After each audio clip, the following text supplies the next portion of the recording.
Hey guys, today I'm going to be showing you how to read 3x3 Rubik's Cube notation. So first I'll teach you the outer layers. So if you see a letter, that shows which face you should turn. So I'll just go through the letters and what side they mean. So if you see R, that is the right side. If you see L, that is the left side. If you see U, that is the top side, so U up. If you see D, that is the downside, so bottom. Now, don't get the bottom and the back confused because they both start with B. So the bottom is D because down. Now the back is B. And then finally F is the front. Okay, so now that you know those, so if you see an apostrophe after a letter, that means to turn that side anti-clockwise, and we pronounce this as prime. So if you saw F prime, that would be this, because that was anti-clockwise. If there is no apostrophe, that means turn it clockwise. So if it was F, that would be this.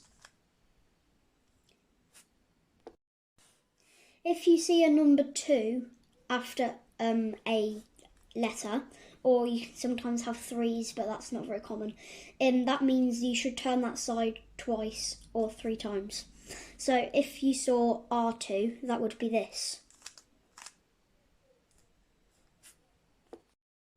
Now we'll go on to slice layers, which are these.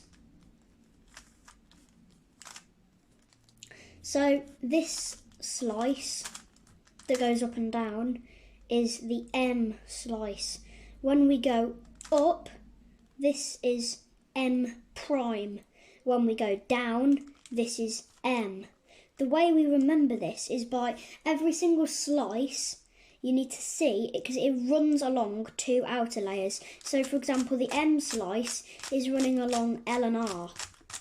Now, we need to see which of these L and R is closer to M in the alphabet. Now, in this case, it's L. So this means that M follows L. So if that was L, then this would be M. If this was L prime, then that means this is M prime. If it's E, which is this layer, then you need to look at which of U and D it is closest to in the alphabet. In this case, it is D. So because of that, this is D, so this would be E. And this is D prime, so this would be E prime. Now, the same goes with S, which is this slice. Now, it runs along F and B. Now, the closest of F and B to S in the alphabet is F. So S follows F. So if this was F, this is S. This is F prime, this is S prime.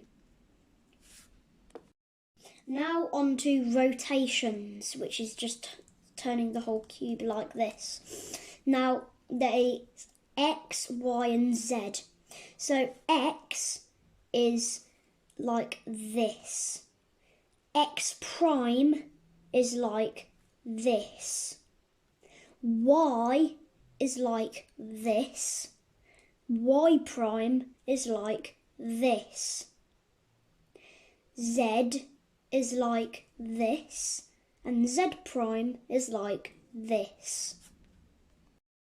Again, with slice layers and cube rotations, if you see a number after them, that's how many times you should do it. So for example, if you saw Z2 or Z2 if you're American, it's that. If you saw Y2, it would be that. Now there is also one last one called wide moves, which is basically a lowercase of that letter, or you can have it with a W after it. So what it is that layer, but with that slice as well. So for example, if you saw R wide, that would be this because it's wide. If you saw F wide, that would be this. Now that is it for 3x3 Rubik's Cube notation. I hope you learnt something and benefited from this video. So please subscribe and I'll see you in the next one. Bye.